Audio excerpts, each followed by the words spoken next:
ముఖ్యంగా పురుషులను ప్యాంటుతో ఎట్టి పరిస్థితుల్లోనూ ఆలయంలోనికి దర్శనానికి అనుమతించరు. యువత, పిల్లలు కూడా సంప్రదాయ దుస్తులు మాత్రమే ధరించి దర్శనానికి రావలసి ఉంటుంది. అంతేగాని కురచ దుస్తులు, పాశ్చాత్య దేశాలకు సంబంధించినవి, ఇతరులకు ఇబ్బంది కలిగించే దుస్తులు ధరించకూడదు. సంప్రదాయ వస్త్రధారణను పాటిద్దాం, మన సంస్కృతి సంప్రదాయాన్ని పరిరక్షిద్దాం. అంతేకాదు, మీ సెల్ ఫోన్లు, పాదరక్షలు విడిచి రండి. మధ్యలో ఎక్కడా నిరీక్షణ లేకుండా, తోపులాట లేకుండా కేవలం 1 లేదా 2 గంటల్లో మీకు శ్రీవారి దర్శనం.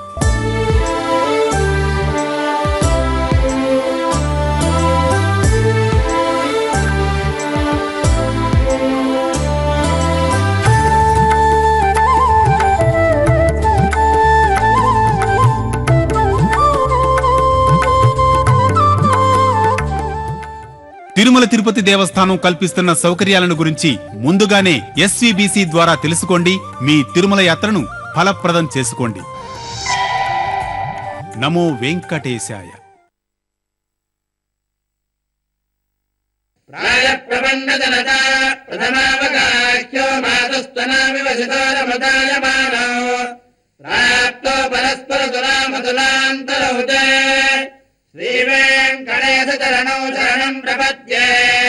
ఓ వెంకటాచలపతి, నీకు నమస్కరించే భక్తజనులకు తరచుగా తొట్టతొలుత చూడదగినవి, బిడ్డకు తల్లి చనుబాలవలే అమృతతుల్యములైనవి, ఒండొంటితో పోలికగలవి, ఇతర వస్తువులతో వేటితోడను పోల్చదగినవి అయిన నీ దివ్యచరణాలను శరణు వీడుతున్నాను. శ్రీనివాసుని శ్రీచరణాలను ఆశ్రయిద్దాం, సకల శుభాలను పొందుదాం.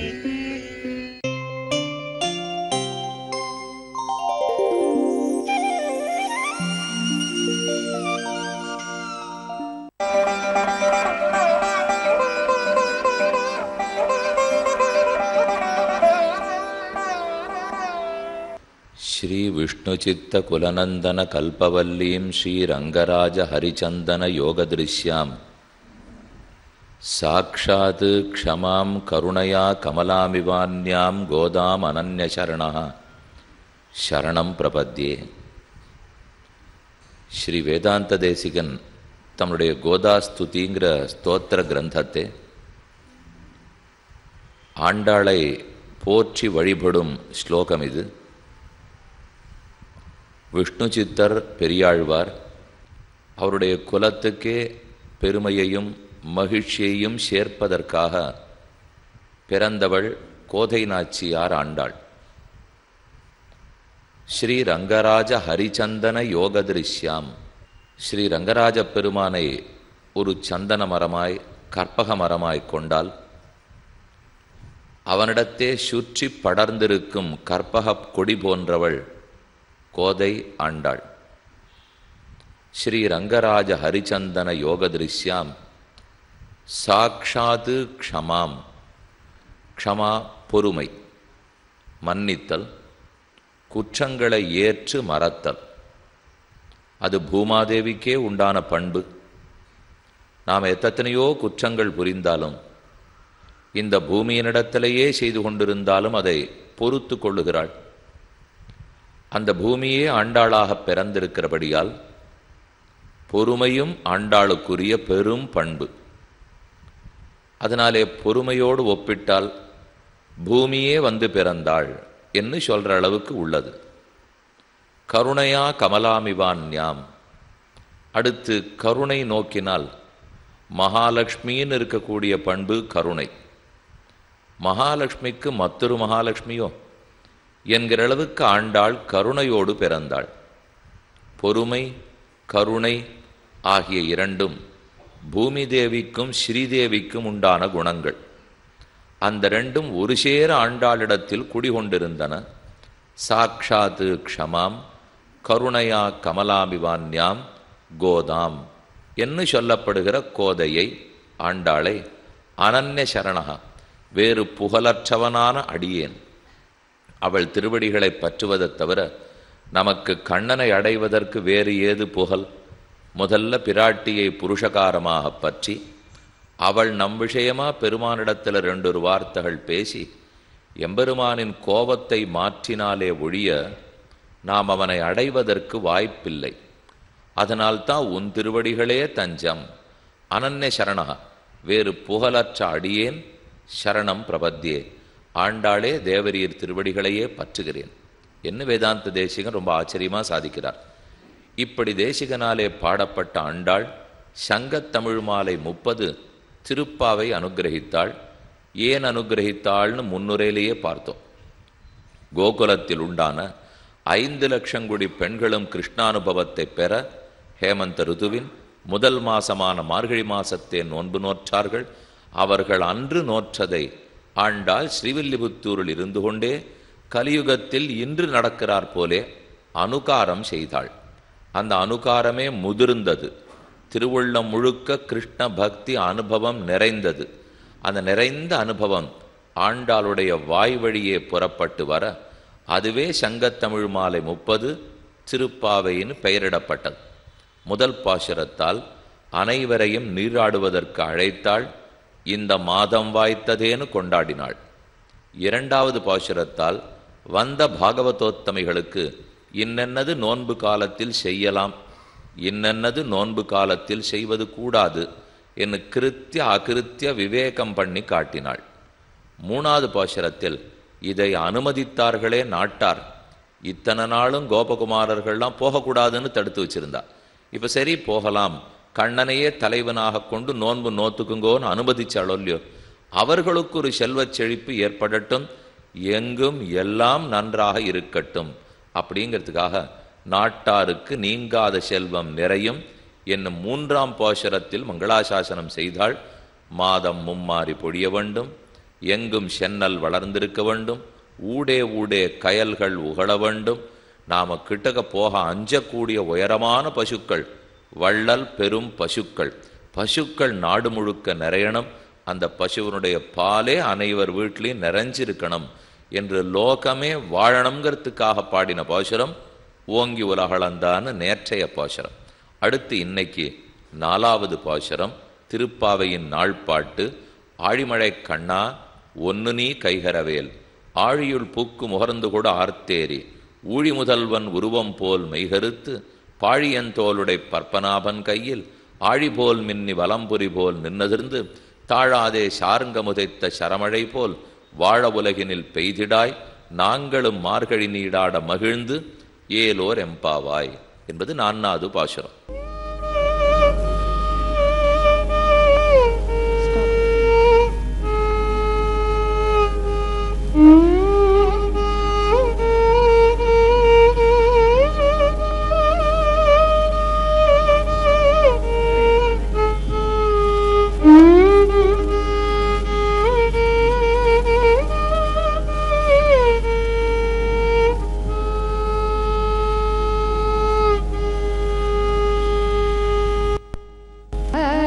மழை கண்ணா ஒன்று நீ கைகரவே, ஆழிமழை கண்ணா ஒன்று நீ கைகரவே, ஆழியுள் புக்கு முகந்து கோடாதே,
இந்த பாசுரத்துக்கு அவதாரிக்கை முன்னுரை சாதிக்கக்கூடிய பெரியவாச்சான் பிள்ளையோ, அழகிய மணவாளப் பெருமாள் நாயனாரோ, அல்லது திருநாராயணபுரத்து ஆய் ஜனன்யாச்சாரிய சுவாமியோ, இவர்கள்லாம் ஆச்சரியமான ஒரு அர்த்தத்தை சாதிக்கிறார்கள்.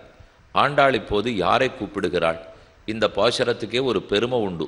பர்ஜன்ய தேவன் வருணதேவன், மழைக்கு கடவுள், அவனை நோக்கி ஆண்டாள் ஆணையிடுகிற பாசுரம். நீ நன்கு நீங்காமல் மழை பெய்யணும், அந்த மழையினாலே ஜலஸ்தானங்கள்லாம் நிறையணும், குளமோ ஏரியோ கிணறோ நிரம்பி இருக்கணும், நதியில் நிறையா தண்ணீர் ஓடணும். அப்போதானே யமுனையில் மார்கழி நீராட்டம் செய்ய முடியும். நாங்கள் போய் திருப்தியாக குளிக்கணும்னால் வெறும் கணுக்கால் அளவு ஜலம் ஓடிந்ததுன்னா, நன்னா இடுப்பளவு மார்பளவு ஜலம் ஓட வேண்டாமா? அதுக்கு நிறைய மழை பெய்ய வேண்டும் இல்லையோ? ஆகவே நீ பொழிவாய் என்று அவனுக்கு ஆணையிடுகிறாள். இது எதற்காக? நோன்பு நோர்க்க வந்தாயித்து, சட்டென்று வருணதேவனை பார்த்து ஆணையிட முடியும்? இவள் சொன்னத்தை அவர் கேட்பரான்னு சந்தேகம். அதுக்குத்தான் இப்போ பதில் சொல்றார். ஒரு பாகவதன் கண்ணனையே நினைத்து கொண்டு அவனை அடைய வேணுங்கிற விருப்பத்தோடே அவனை தவிர மற்ற எதுவும் மனசில் இல்லாதிருக்கான்னு வச்சுங்க. அப்படி இருக்கிறவாளுக்கு தேவதைகள் கூட தொண்டு புரியணும்னு ஆசைப்படுமா. மனுஷால் தொண்டு புரியறதில்லை. வருணனோ குபேரனோ இந்திரனோ யமனோ யாராக வேணும்னாலும் இருக்கட்டும், அவர்கள் கூட பரமபக்தர்களுக்கு தொண்டு புரிவார்கள். நாம சின்ன ஏழை எளிய பக்தனா இருப்போம். நமக்கொன்னு சுற்றி நடக்கிறது தெரியணுங்கிற தேவையே இல்லை. தெரியவும் தெரியாதுன்னு வச்சுங்க. ராத்திரி படுத்துக்கிறோம், கார்த்தால எழுந்திருக்கிறோம், எத்தனை பூச்சி பொட்டு பூராந்தேழு சுற்றி வந்ததுன்னு நமக்கு தெரியுமாண்ணா? தூங்கிவிடுறோம். அது எதுவோ வந்திருக்கலாம் இல்லையோ, ஆனால் அதெல்லாத்தையும் பகவான் ரட்சித்து விடுகிறார். ஜகத்தில் எந்தெந்த மூலையிலே என்னென்னமோ நடக்கும். அது இப்போ உட்காண்டிருக்கிறச்சே என்னெல்லாம் நடந்துட்டுருக்கு நமக்கு தெரியுமா?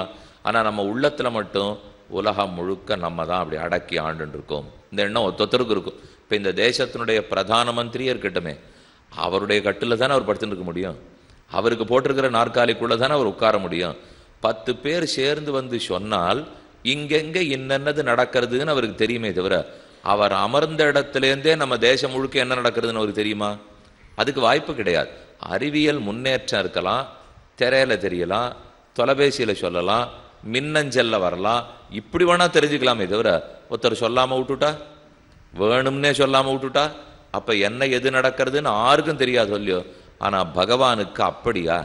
தன்னுடைய நேர் ஞானத்தால் அதீத சக்தியால் எங்கு எது நடக்கிறதுன்னு அனைத்தும் கண் முன்னாடி தெரியறது இல்லையோ. அப்படி இருக்கிற பெருமானை என்னோ நாம் பற்றி இருக்க வேண்டும். அந்த கண்ணபிரானே, அந்த பெருமானே இப்போ ஆண்டாளுக்கும் கோட்டியாருக்கும் கைங்கரியம் பண்ண கீழே பிறந்துட்டாராம். அப்படி இருக்கிறச்சே இந்த தேவதைகள்லாம் எம்மாத்திரம். கண்ணனே பூலோகத்தில் பிறந்திருக்கார். ஏதற்கெனில் அடக்கி ஆழ்வதற்கு இல்லையா? பக்தர்களோட பக்தர்களா கலந்து நின்றுக்கணும், அவர்களோட தன்னை தாழ விட்டு கொள்ள வேண்டும். உயரத்தில் இருக்கிற பெருமான் தன்னை அவர்களுக்கு கைங்கரியம் பண்ண வைக்கணும்னு ஆசைப்படுறார். விஸ்வாமித்திரருக்கு ராமலும் லக்ஷ்மணனும் அவ்வளவு கைங்கரியம் பண்ணியிருக்கா. இருவரும் புறப்பட்டு போனார்கள். விஸ்வாமித்திரர் அழைச்சின்னு போனார். யாக சம்ரக்ஷணம் முடிஞ்சு போச்சு. அதுக்கப்புறம் அவர் சொல்றார், நீங்க வேணும்னா குழந்தைகளே நாட்டுக்கு திரும்பி போகலாம், என் காரியம் முடிஞ்சு போச்சு, நீங்க போகலாமான்னார். ராமன் திரும்பி கேட்குறான், உம்ம காரியம் முடிஞ்சு போச்சு, என் காரியம் அது இன்னும் முடியலையோ இல்லையோ? என்ன ராமா, யாகத்தை காக்கிறதுக்கு தானே நீ வந்தேன்னா? அப்படி ஏன் அபிப்பிராயம் இல்லை, எனக்கு யாகம் நடந்து கல்யாணம் நடக்கணும், அதுக்காகத்தான் நான் வந்தேன். நீரதோ உம்ம காரியம்னு சொல்லிட்டீர்னா, அதனால நான் உம்ம கூட பின்னாடி வரணும். ஆனால் ராமன் பேச்சில் ரொம்ப சமர்த்தர். இப்படியெல்லாம் போட்டு உடச்சுடவே மாட்டார். இதை உள்ளத்தில் வச்சுட்டு சொல்றார், எங்கள் தாப்பனார் பார்த்து உம்ம பின்னாடி போச்சொன்னார், நீர் எத்தனை தூரம் போறீரோ அத்தனை தூரம் நாங்களும் வரணும், என்ன கைங்கரியம் பண்ண சொல்றீரோ நாங்கள் பண்ணணும். இமோஸ்ம முனி சார்தூல கிங்கரவு சமுபஸ்திதோ, நாங்கள் 2 பேரும் உனக்கு கிங்கரர்கள். விஸ்வாமித்திரர் பகவானுக்கு கிங்கரன்னு சொல்றதுதான் நியாயம். ஆனால் பெருமான் அவரை பார்த்து சொல்லிட்டுருக்கார், இப்போ நாங்கள் 2 பேரும் உனக்கு கிங்கரர்கள், நீ என்ன செய்ய சொல்றாயோ செய்யறதுக்காகத்தான் வந்திருக்கோம்னால், அப்போ பெருமானே பூமண்டலத்தில் பக்தர்களோட கலந்து பழகணுங்கிறதுக்காக வந்திருக்கிறச்சே தேவதைகளுக்கு அந்த ஆசை இருக்காதோ? அதனாலே மழைக்கடவுள் பர்ஜன்ய தேவன் வருணதேவன் அவன் ஆண்டாளுக்கு கைங்கரியம் பண்ணணும்னு விருப்பம் கொள்கிறார். கை கூப்பிண்டு திருவாய்ப்பாடிக்கு வந்துட்டார். ஸ்ரீவில்லிபுத்தூருக்குன்னு சொல்லக்கூடாது, திருவாய்ப்பாடிக்கு வந்துட்டார். 30ஆம் பாட்டாக இருந்தால் தான் ஸ்ரீவில்லிபுத்தூர் பேச்சு. அது வரைக்கும் அனைத்துமே கோகுலத்தில் நடந்த சரித்திரம், மானச பிரத்யக்ஷம். மனத்தால் அப்படியே நினைத்து கொண்டு தான் ஆண்டாள் பாடுகிறாள். ஆக கண்ணனே கீழே இறங்கி வந்திருக்கார். ஆகவே வருணதேவனுக்கும் ஆசை. கண்ணன் அப்படி கீழே வந்ததை பற்றி பூர்வாச்சாரியர்கள் எத்தனையோ அர்த்தம் சாதிச்சிருக்கா. ஒரு இடம் மட்டும் சொல்றேன். பகவத்கீதையினுடைய அவதாரிகை சுவாமி ராமானுஜர் கீதா பாஷ்யம்னு சாதித்துள்ளார். அதுல கண்ணன் எம்பெருமான் எதற்காக பிறந்தார், கீதை எதற்காக உருவாக்கினார், அதை ஏன் உபதேசித்தார்னு சொல்லிட்டு இருக்கார். சஞ்சயன், அக்ரூரன், மாலாக்காரன் இவர்கள் போன்ற பரமபக்தர்களோட கலந்து அவர்களை இன்னும் பக்தியில சிறப்புடையவர்களா ஆக்கிறதுக்கு தான் ஸ்ரீ கிருஷ்ணாவதாரம். என்ன இந்த சுவாமி சாதிக்கிறார், வந்த இடத்துல கீதையை சொல்லிட்டு போனார். கீதையை சொல்றதுக்கு பிறந்தார்னு சொல்லக்கூடாதான், பிறந்த இடத்துல கீதை சொல்லிட்டு போனார். பாரோத்தர் இந்த ஊருக்கு வந்திருக்காருன்னு வச்சுங்க, வந்தவர் நல்ல வித்வான். அவர் எதுக்காக வந்திருக்கார், வந்துட்டு 2 நாள் ரொம்ப வெப்பமா இருக்கு, நம்ம அப்படி இந்த பக்கம் கொஞ்சம் குழு குழுன்னு இருக்கு, அதனால இருந்துட்டு போகலான்னு வந்திருக்கார். வந்த உடனே நீங்கள்லாம் போயிட்டு சுவாமி நீர் வெறுமை தானே உட்காந்துருக்கீர், ஒரு 2 நாள் வந்து உபன்யாசம் பண்ணலாம் இல்லையோ அப்படின்னு கேட்டீங்கன்னா வந்த இடத்துல உபன்யாசம்.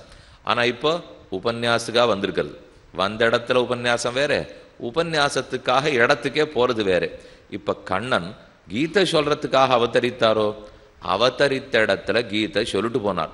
அப்படின்னா கீதையை விட முக்கிய பயன் வேற ஒன்று இருக்குன்னு எடுத்து இல்லையோ, அதனால தானே வந்த இடத்துல கீதைன்னு சொல்றார். அது யாது பயன், மாலாக்காரரோடைய கலத்தல், விதுரனோட பேசி வாழைப்பழம் வாங்கி உண்ணுதல், சஞ்சயனோட கைகோர்த்து கொண்டு உலாத்துதல். இதுக்குத்தான் கிருஷ்ணாவதாரம்னு எழுதினார் சுவாமி. இல்லை ரொம்ப சின்ன சின்ன சமாச்சாரமாக இருக்கு சுவாமி. ஏன்னா வாழைப்பழம் வாங்கி சாப்பிட்றதுக்குன்னு வைகுந்தத்தில் இருந்து ஆறான கீழே வருவா, சஞ்சயனோட கைகோத்துக்கிறதுக்காக இவ்வளவு, அக்ரூரரோட இத்தனைக்கும் அக்ரூரருக்கு தேர்ல உட்காத்தி வச்சுட்டு கீழே இறங்குறார் யமுனையிலே, சந்தியாவந்தனம் பண்றார், ஜலதர்ப்பணம் பண்றார். உள்ளேயும் கண்ணன் தெரிகிறார், தேர்லையும் தெரிகிறார். தேர்ல பார்த்தாலும் கண்ணன், யமுனைக்குள்ள பார்த்தாலும் கண்ணன், எங்கு பார்த்தாலும் கண்ணன். உடனே வெடித்து ஒரு ஸ்தோத்திரம் பண்ணார். இதுக்கு தான் அக்ரூரரோட கலத்தல், வேற ஒண்ணும் பண்ணல கண்ணன். அக்ரூரர், மாலாக்காரர், சஞ்சயன், விதுரன் இவர்கள்லாம் ஏற்கனவே பக்தர்கள். இந்த பக்தர்களோட சேர்ந்து கலந்து இருக்கணும், அவர்களுக்கு மேலும் பக்தியை வளர்க்கணும், அவர்களுக்கு நாம தரிசனம் கொடுக்கணும். இந்த ஆசையோடையே கண்ணன் பெருமான் கீழே பிறந்திருக்கார். அப்ப பக்தர்களுக்கு தொண்டு புரியறதுல அவருக்கு தான் எவ்வளவு ஆசை. எல்லா மாடுகளுக்கெல்லாம் தொண்டு புரிகிறார், தன் தாய் தகப்பனாருக்கு தொண்டு. ஒண்ணுமில்லை, அர்ஜுனனுக்கு என்ன பெரிய பிரபாவம், அவன் என்ன அப்படியே தீமதாம் அக்ரேசரன்னு சொல்லுவார்கள். அடுத்த நிமிஷம் சரணாகதி பண்ணிட்டு மொத்த உலக வாழ்க்கையை திறந்துட்டு கண்ணன் பின்னாடியா போனா. சண்டை போட மாட்டேன், ராஜ்யம் வேண்டாம்னு சொன்னான். சண்டையிடு, க்ஷத்ரிய தர்மம், ராஜ்யத்தை ஜெயிச்சுக்கோ, ஆனா சுகதுக்கங்கள் ஆசைப்படாதே என்று கண்ணன் உபதேசித்தார். உபதேசத்தை கேட்டுண்டு அவர் படி சண்டையை முடிச்சுட்டு அப்புறம் அர்ஜுனன் என்ன செஞ்சிருக்கணும், எல்லாத்தையும் கீழே வச்சுட்டு கண்ணனுக்கு தொண்டு புரிபவனாக அவர் எங்கெங்க போகிறாரோ பின்னாடியே போயிருக்கணும் இல்லையோ. போகவே இல்லை, நன்னா ராஜ்யபாரத்தை ஏத்துண்டு ராஜ்யத்திலேயே தான் வாழ்ந்து கொண்டிருந்தான். இதுவே கண்ணனுக்கு எவ்வளவு பெரிய அதிர்ச்சியா இருந்திருக்கும். இவனுக்கு போய் 700 ஸ்லோகம் கீதை சொன்னமே, கடைசியில இவனே நம்ம பின்னாடி வரவே இல்லையே. இப்படிப்பட்ட அர்ஜுனனுக்காகவா இறங்கியிருக்கார், இறங்கினார். வெறுமையா அர்ஜுனனுக்கு உபதேசம் பண்ணார், அவனுக்காக தேரோட்டினார். அவன் எங்கெங்க புருவத்தை நெருப்பினோ அங்கங்க தேரை கொண்டு போய் நிறுத்துவான். அர்ஜுனன் வாய் திறந்தெல்லாம் சொல்ல மாட்டானான். இவனை மதித்து கண்ணா இந்த இடத்துல தேரை கொண்டு போய் நிறுத்து முதல் அத்தியாயத்துல மட்டும்தான் சொன்னான். சேனையோர் உபயோர் மத்தியே ரதம் ஸ்தாபய மேச்சுத, அச்சுத என்னுடைய தேரை 2 சேனைகளுக்கு கொண்டு போய் நிறுத்து. யாவதே தான் நிரீக்ஷேகம் யோத்து காமான் அவஸ்திதான், சண்டை போடுற விருப்பத்தோட 2 கட்சியும் நிற்கிறதே, யாரார் நிற்கிறார்கள்னு பார்க்கட்டும் அப்படின்னு சொல்லி நிறுத்த சொன்னான். அப்ப அர்ஜுனனுக்கு கையாளா வேலைக்காரனா அவனுக்காக கைங்கரியம் பண்ண ஆரம்பிச்சவர் எத்தனை நாள் எத்தனை வருஷங்கள் பண்ணிருக்கார். திரௌபதிக்காக பட்டப்பாடு எவ்வளவு, அர்ஜுனன் பீமசேனன் தர்மபுத்திரனை காப்பாத்துறதுக்கு அவர் பட்டது எவ்வளவு, இதெல்லாம் அவா காலத்துல போட்டோம். அதுக்கப்புறம் அர்ஜுனனுக்கும் சுபத்திரைக்கும் அபிமன்யு பிறந்தான். அபிமன்யு உத்தரைய கல்யாணம் பண்ணிட்டான். உத்தரை கர்ப்பந்தரித்திருக்கிறாள். அதுக்குள்ளே இருந்து தான் இப்ப பரீட்சித்து பிறந்தாகணும். ஆனா அவ மொத்த பேர் அழிஞ்சு விடட்டும்னு அஸ்வத்தாமா அஸ்திர பிரயோகம் பண்ணினான். அது கர்ப்பத்துக்குள்ள போய் கலக்கின்னு இருக்கு. திரௌபதியும் உத்தரையும் சரணாதி பண்ணார்கள். கண்ணன் உள்ள போய் நின்று சுத்தி சுத்தி காப்பாத்தின்னு இருக்கார். ஒண்ணுமில்லாத ஒரு மாம்ச பிண்டம் கர்ப்பத்தை காப்பாத்துறதா அவர் வேலை. எங்கோ இருக்கார் பெருமான். ஆனா கூப்பிட்ட குரலுக்கு கர்ப்பத்துக்குள்ள போய் இருந்து குழந்தை வெளியில வந்து பிறந்தது, ஒரு கறி கட்டையாட்டம் பிறந்தது. அதுக்கப்புறம் கண்ணன் தன் திருவடியால தீண்டுறார். தீண்டி அதை உயிர்ப்பிக்கிறார். நான் பிரம்மச்சாரிங்கிறது உண்மையா இருக்கும்னால், நான் உண்மையே பேசுபவன் உண்மையா இருக்கும்னா குழந்தை எழுந்திருக்கட்டும், எழுந்துடுத்து. இதை பிள்ளலோகாச்சாரியருங்கிற மகாச்சாரியர் சாதிக்கிறார். தூது நடந்தது, கழுத்திலே ஓலகட்டி கொண்டு தூது நடந்தது, தேரோட்டியது, புருவன் நெறித்த விடத்திலே தேரோட்டியது, சத்தாரை மீட்டது, சத்தாரை நோக்கியது, ஷாவாது மீட்டது, எல்லாம் திரௌபதியினுடைய ஒரு மங்கள சூத்திரத்துக்காக. இந்த பாண்டவர்கள் பக்தர்கள்னு தெரிஞ்சுனுட்டு அவ கண்ணனே எல்லாம் இருக்கான்னு தெரிஞ்சுட்டு அதுக்காக கண்ணன் தான் எத்தனை பாடுபட்டிருக்கார். கிருஷ்ணாஸ்ரயாக கிருஷ்ணபலாக கிருஷ்ணநாதாச்ச பாண்டவாக, இவ்வளவு தூரம் கண்ணனே தன்னை இறக்கிண்டு தன்னை தாழ விட்டு எளிமைப்படுத்தி கொண்டு பக்தர்களோட பழகும்போது தேவதைகளுக்கெல்லாம் அதே ஆசை இருக்காதோ? மேகம் கொட்டும் போது மலையில கொட்டலாமா, பள்ளத்தாக்கில் கொட்டலாமா, கடல்ல கொட்டலாமா, வீட்டு கணத்துல கொட்டலாமான்லாம் பார்க்குமா?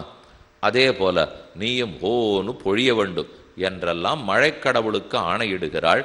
இந்த பாசுரம் எப்போது மழை இல்லை என்றாலும் இது பாராயணம் பண்ணினால் மழை வரும்னு ரொம்ப மிகுந்த விசுவாசம். விராட்ட பருவம் வாசிச்சா மழை வரும், ஆழிமழைக்கண்ணா பாசுரம் நிறைய பாராயணம் பண்ணா மழை வரும் என்று ரொம்ப நாளா ஒரு மரபு ஏற்படுத்தி வச்சிருக்கா. அதனால இது மழைக்குன்னே பாசுரம், மழை வேண்டி பாசுரம். சாருங்கமுதைத்த சரமழை போல் வாழ உலகினில் பெய்திடாய். இந்த பாசுரம் விபவாவதாரங்களுக்குள்ளே ராமனை பற்றி நினைவு கூறும் பாசுரம். நேற்றே சொன்னேன், 3ஆம் பாட்டு 4ஆம் பாட்டு 5ஆம் பாட்டு 3 பாசுரங்களுமே விபவ அவதாரங்கள். அதில் 3ஆம் பாட்டு வாமன திருவிக்கிரம அவதாரம், 4ஆம் பாசுரம் இப்போ பார்க்குற பாசுரம் சாருங்கமுதைத்த சரமழை போல் ஸ்ரீராமாவதாரம், நாளைய பாசுரம் ஆயர் குலத்தினில் தோன்று மணிவிளக்கு ஸ்ரீ கிருஷ்ணாவதாரம். ஆக திருவிக்கிரம ராம கிருஷ்ண இந்த 3 அவதாரங்களை பற்றி மட்டும்தான் திருப்பாவையில் உண்டு. மற்ற 7 அவதாரங்களை பற்றி பேச்சே கிடையாது. மத்ஸ்யாவதாரமோ கூர்மாவதாரமோ வராகாவதாரமோ நரசிம்மாவதாரமோ பரசுராமனோ பலராமனோ கல்கியோ இதில் பேசப்படவில்லை. இந்த 3 அவதாரங்கள் தான், திருவிக்கிரமாவதாரம், ராமாவதாரம், கிருஷ்ணாவதாரம். அதில் திருவிக்கிரமாவதாரம் 3 இடத்துல பாடியிருக்காள். ராமாவதாரம் இங்கே ஒரு இடத்துல, மறுபடியும் 12-13வது பாசுரத்திலே. கிருஷ்ணாவதாரம் தொட்ட இடம் எங்கும் என்று தான் இந்த 3 அவதாரத்துக்கு அர்த்தம் பண்ணிக்கணும். ஆகவே பர்ஜன்ய தேவன் மழைக்கடவுள் கைங்கரியம் பண்ண வந்து நிற்கிறார் பிரீத்தியாலே. நாமும் பாகவதர்களுக்கு கைங்கரியம் பண்ண வேண்டும். பெருமானுக்கு கைங்கரியம் பண்ணுறதுன்னா என்ன? பாகவதால கைங்கரியம் பண்ணுறது தான். இப்படி வச்சுங்களேன், ஒரு தாப்பனாருக்கு கால் வலி, பிள்ளை போனால் அப்பா வலிக்கிறதான்னா, ஆமாம் கால் வலியாக இருக்குப்பா, ஒரு 10-15 நிமிஷம் நன்னா காலை பிடிச்சி விட்டான், வலி தேவலை. மறுநாள் காலத்தால் பக்கத்து வீட்டுக்காரர் வந்து ரொம்ப ஷிலாகிச்சு கொண்டாடி சொன்னார், உம்மை பிள்ளை தேவலை சுவாமி, காலெல்லாம் பிடிச்சி விட்றான். இந்த மாதிரி எந்த நாளில் எந்த பிள்ளை இப்போ கைங்கரியம் பண்ணுறான், அவாவா கால் பிடிக்கிற அளவுக்கு இறங்கி உம்மை பிள்ளை தொண்டு பிடிச்சிருக்கானே. அவருக்கு ரொம்ப திருப்தி தான். ஆனால் அவர் கொஞ்சம் அசட்டுத்தனமாக சொல்லிட்டார், என் பிள்ளைக்கு எங்கிட்ட ஆசை இல்லை, என் காலில் தான் சுவாமி ஆசை. இப்படின்னு யாரான்னு சொல்லிப்பாளா? என் காலை பிடிக்கிறான்னு சொன்னால் எனக்கு நல்லது பண்ணுறான்னு தான் அர்த்தம். யார் ஒரு மனைவி நன்னா தளிகை பண்ணி போடுறா, கணவனும் நன்னா தான் சாப்பிட்றார், அவருக்கும் திருப்தி அவளுக்கும் திருப்தி. அது என் வயத்தில் தான் சுவாமி அவளுக்கு ஆசை, எங்கிட்ட ஆசை இல்லைன்னு சொல்லியிருந்தோம்னா யாரும் பேச மாட்டான். அப்போ ஒரு சரீரத்தில் ஆசை, நம்முடைய அங்கத்தில் ஆசைன்னு சொன்னால் அது தன்னிடத்தில் ஆசைன்னு தான் அர்த்தம். நம்ம காலில் ஆசைன்னு சொன்னால் நம்மகிட்ட ஆசை. அதே போல் பெருமானுடைய பக்தர்கள் தான் அவனுக்கு திருவடி. அதனாலே பக்தர்களுக்கு தொண்டு புரிந்தோமானால் அவன் திருவடிக்கே தொண்டு புரியறதா அர்த்தம். அவன் திருவடிக்கு தொண்டு புரிந்தால் அவருக்கு தொண்டு புரிவதாகத்தான் அர்த்தம். ஏன்னா காலுக்கு செஞ்சா அவர் தானே. மேலும் பெருமானிடத்துல நாம எந்த அங்கத்தை பற்ற முடியும்? பகவன் உம் கண்ணினிடத்தே சரணாகதி செய்தோம், உம் தோள்களை பற்றி சரணாகதி பண்ணோம், கொஞ்சம் கையை கொடும் சரணாகதி பண்ணலான்னு வந்திருக்கேன் என்று அவர்கிட்ட சொல்லலாமானால் திருவடியை பற்றித்தான் சரணாகதி. சரணம்னு சொல்றது தஞ்சம்னு பற்றுவது காலில் தான் வேணுமே தவிர தோளையா யாரானு பற்றுவார்கள்? மேலும் நிமிந்து பார்க்கறதுக்கு நமக்கு என்ன தகுதி? அவர் திருவடியை பார்க்கறதுக்கே தகுதி இன்னும் வரலை, அங்க விழறதுக்கே யோக்கியத்தை சம்பாதிக்கலையே. அப்ப திருவடியை பற்றுவதுனாலே பக்த கைங்கரியம், பாகவத கைங்கரியம். அதுக்குத்தான் இறையடியானாக இருப்பதை விட அடியார்க்கடியானாக இருப்பது ஏற்றம்னு சொல்லுகிறார்கள். பகவத் பக்தின்னு சொல்றதை விட பாகவத பக்திக்கு ஏற்றம். பகவத் சேஷத்துவம் ஒரு படி, பாகவத சேஷத்துவம் மற்றொரு படி. இந்த விஷயத்தை தான் இந்த பாசுரத்திலே சொல்லுகிறாள். ஏன்னா ஆண்டாள்ங்கிற பாகவத பெண்ணுக்கு வருணன் கைங்கரியம் பண்ண வந்து நின்னார். கண்ணனுக்கு கைங்கரியம் பண்ண போனாரா, ஆண்டாளுக்கு கைங்கரியம் பண்ண வந்தாரா? கிருஷ்ணன மேலே ஆண்டாளுக்குன்னு கைங்கரியம் பண்ண வந்தபடியால் பாகவத சேஷத்துவம் சொல்லப்படுகிறது. இதை எதிலிருந்து தெரிஞ்சுக்கிறோம்? கொஞ்சம் நேத்திக்கு சொன்ன உடனே இப்போ நீங்கள் ஞாபகப்படுத்திக்கணும். 3 அடி மண் வேண்டினான்னு பார்த்தோம், 3 சப்தங்கள்னு பார்த்தோம். ஓம் நமஹா நாராயணாயான்னு 3 சொற்கள். அந்த சொற்களுக்கு அர்த்தம் தெரிஞ்சதுனால் வியாதி பஞ்சம் திருட்டு இருக்காதுங்கிற அளவுக்கு நேத்திக்கு பார்த்துட்டோம். அதைத்தான் மும்மாரி பெய்துன்னு ஆண்டாளுடைய பாசுரம். அதில் நடுப்பதம் நமஹாங்கிற பதம் ஒல்லியும் மந்திர பிரம்மணி மத்தியமேன நமசா பும்சஸ்வரூபம் கதிஹி கம்யம் சீக்ஷிதன் ஈக்ஷிதேன புறதா பஷாதபி ஸ்தானதா. இது பராசர பட்டருடைய அஷ்டஸ்லோகிங்கிற பிரபந்தம். அதில் சாதிக்கிறார், நடுப்பதமான நமஹா, எனக்கு நான் அல்லேன், எனக்குரியவன் அல்லேன், அடியேன் பகவானுக்கு உரியவன். இதுதான் அந்த பதத்தால் சொல்லப்படுறது. ஆனால் அதுக்கு ஒரு ஆழ்ந்த பொருள் உண்டாம். இது மேலெழுந்த வாரியான பொருள். இன்னும் யாதாத்மியம், தத்துவார்த்தம், தத்துவ யாதாத்மியம். ஆழ்ந்த பொருள் பார்த்தால் நான் எனக்குரியவன் அல்லேன், பகவானுக்குரியவன். அதை விட பாகவதர்களுக்கு அடிமை, பாகவதர்களுக்கு உரியவன். இந்த நிலையில யார் இருக்க முடியும் சொல்லுங்க? பெருமானுக்கு அடிமைன்னு சொல்லிக்கிறச்சவே கொஞ்சம் முகம் சுணங்கிறது. அடிமைங்கிற வார்த்தை ஏன் சுவாமி சொல்லணும்? பக்தன்னு வேணா சொல்லிக்கும், தாசன்னா கொஞ்சம் வேண்டாங்கிறா. ஏன்னா எதுக்கு நான் தாசன், நான் பேரில் ஏதானு தப்பான்னு? இப்போ நம்ம தாசன் அடியேன் ராமானுஜ தாசன் அப்படின்னு சொல்லி சேவிக்கிறோம்னா, தாசன்னா அடிமைன்னு சொன்னால் கொஞ்சம் வெறுப்பாக இருக்குமா? இருக்கக்கூடாது. யாராருக்கோ அடிமைன்னு தான் சொல்லக்கூடாதே தவிர பெருமானுக்கு அடிமைன்னு சொல்றதுல சந்தோஷம்னா பட்டுக்கணும். அவருக்கு கைங்கரியம் பண்றதுல திருப்தியோடன்னா செய்ய வேண்டும். ஆக நாம பகவானுக்கு அடிமை, அதை சொல்றதுக்கே இன்னும் கொஞ்சம் சுணங்குறோம். ஒரு மனிதனுக்கு அடிமைன்னு சொல்ல மனம் வருமா பாருங்க? நமக்கே கொஞ்சம் புத்தி ஏத்துக்காது, புத்தி சமாதானப்படாது. என்னாட்டம் தான் சுவாமி அந்த பாகவதரும் வேட்டி உடுத்தின்னு இருக்கார், என்னாட்டம் தான் திருமணிட்டு இருக்கார், எனக்கும் பசிச்சா சாப்பிட்றேன், அவருக்கும் பசிச்சா சாப்பிட்றார். நான் நிறையா போய் சொல்லுவேன், அவர் 1 2 மட்டும் சொல்றார். அப்படி இருக்கிறச்சே அவரை போய் பாகவதர்னு சொல்லலாமா? அவரை போய் நான் காலில் விடலாமா? அவரை சுவாமி நான் தாசன்னு போய் ஏற்றுக்கலாமா? மனம் எவ்வளவு குரங்குத்தனமா யோசிக்கிறது பாருங்க. அவர் பரமபக்தர், பக்தரை நீ தான் பெருமாள்னே ஏற்றுக்கணும்னு சாஸ்திரம் முழுக்க சொல்றது. ஆனால் நம்ம மனசு சுலபத்தில் அது இடம் கொடுக்கல. ஏனெனில் அவனு நாம சமம்னு நினச்சிக்கிறோம். ஒரு பாகவதனாக இருந்தால் கூட ஆச்சாரிய புருஷாலாவே இருப்பா. எத்தனை ஆச்சாரியர்கள்லாம் இன்னைக்கும் பூலோகத்தில் இருக்கா. அவர்களை நமக்கு சமமாக நினைக்க தோணிடும். என்னன்னா மனிதன் தானே அப்படிங்கிற எண்ணம் வருது பாருங்க. வரக்கூடாதுங்கிறார் பெருமாள். அவர் உனக்கு பண்ணிருக்கிற நல்லத்தை நினைச்சு பார்த்தியானா எனக்கு சமமாக நினைத்து அவனை பூஜிக்க வேண்டும். ஒரு பரமபக்தன் பாகவதன் இருந்தால் அவனை எனக்கு சமமா நினைச்சுக்கோ. அதனால தான் வைணவ மரபிலே பக்தனை காட்டிலும் பக்தனுக்குத்தான் ஏற்றம்.